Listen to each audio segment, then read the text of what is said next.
ಮತ್ತೆ ಧೈರ್ಯ ಮಾಡಿ ಬಂದ್ಬಿಟ್ಟಿದ್ದಾರೆ. ಅವ್ರು ಕೆಲಸ ಇದೆ ಅಂದ್ರಲ್ಲ, ಅದಕ್ಕೆ ನಾನೇ ಹೋಗ್ತಿದ್ದೀನಿ. ಮನೇಲಿ ಅವ್ರ ಹಸ್ಬೆಂಡ್ ಖುಷಿ ಆಗ್ಬಿಡ್ತಾರೆ, ನಾನು ಇಲ್ಲೇ ಹೋಗ್ತೀನಿ ಅಂತ ಇದ್ದಾಳೆ ಅಂತ. ಆಮೇಲೆ ಇದು ಬಟ್ ನಾನೇನಂದ್ರೆ ಫ್ರೆಂಡ್ ಮಾತ್ರ ನಾವು ಈ ಕಡೆ ಕೆಳಗಡೆ ಬರೋಸಲ ನನ್ನ ಫ್ರೆಂಡಿಂದ ಬರಲೇಬೇಕು ಮೆಟ್ಲಲ್ಲಿ ಕೂಡ.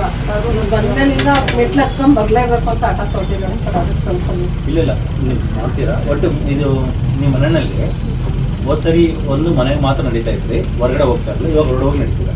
ಅಂದ್ರೆ ಸಪೋರ್ಟ್ ಸ್ವಲ್ಪ ಅದೇ ಸಪೋರ್ಟ್ ಬೇಕು, ಬಟ್ ನಡೀತೀರಾ? ನಡೀತೀನಿ ಸರ್. ಹೊರಗಡೆ ರೋಡಲ್ಲೆಲ್ಲ ಕೈ ಎಲ್ಲ ನರ್ವಸ್ ಮಾಡ್ಬಿಡೋಳು ನಡಿಬೇಕಲ್ಲ. ಈಗ ನಾವು ಒಂದು ಕೈ ಗ್ರಿಪ್ ಕೊಟ್ರೆ ಹಿಡ್ಕೊಂಡ್ ಬರ್ತಾಳೆ. ಅದು ಸ್ವಲ್ಪ ನಡೆದು ಈಗ ಅವಳು ಭಯ ಬಿಟ್ಟಿದೆ. ಕೈ ಎಲ್ಲಿ ಹಿಡ್ಕೋಬಾರ್ದು, ಸುಮ್ಮನೆ ಆ ಕಡೆ ಹೋಗಿ ಯೂಟರ್ನ್ ತಗೊಂಡ್ಬಿಡ್ತಾರೆ.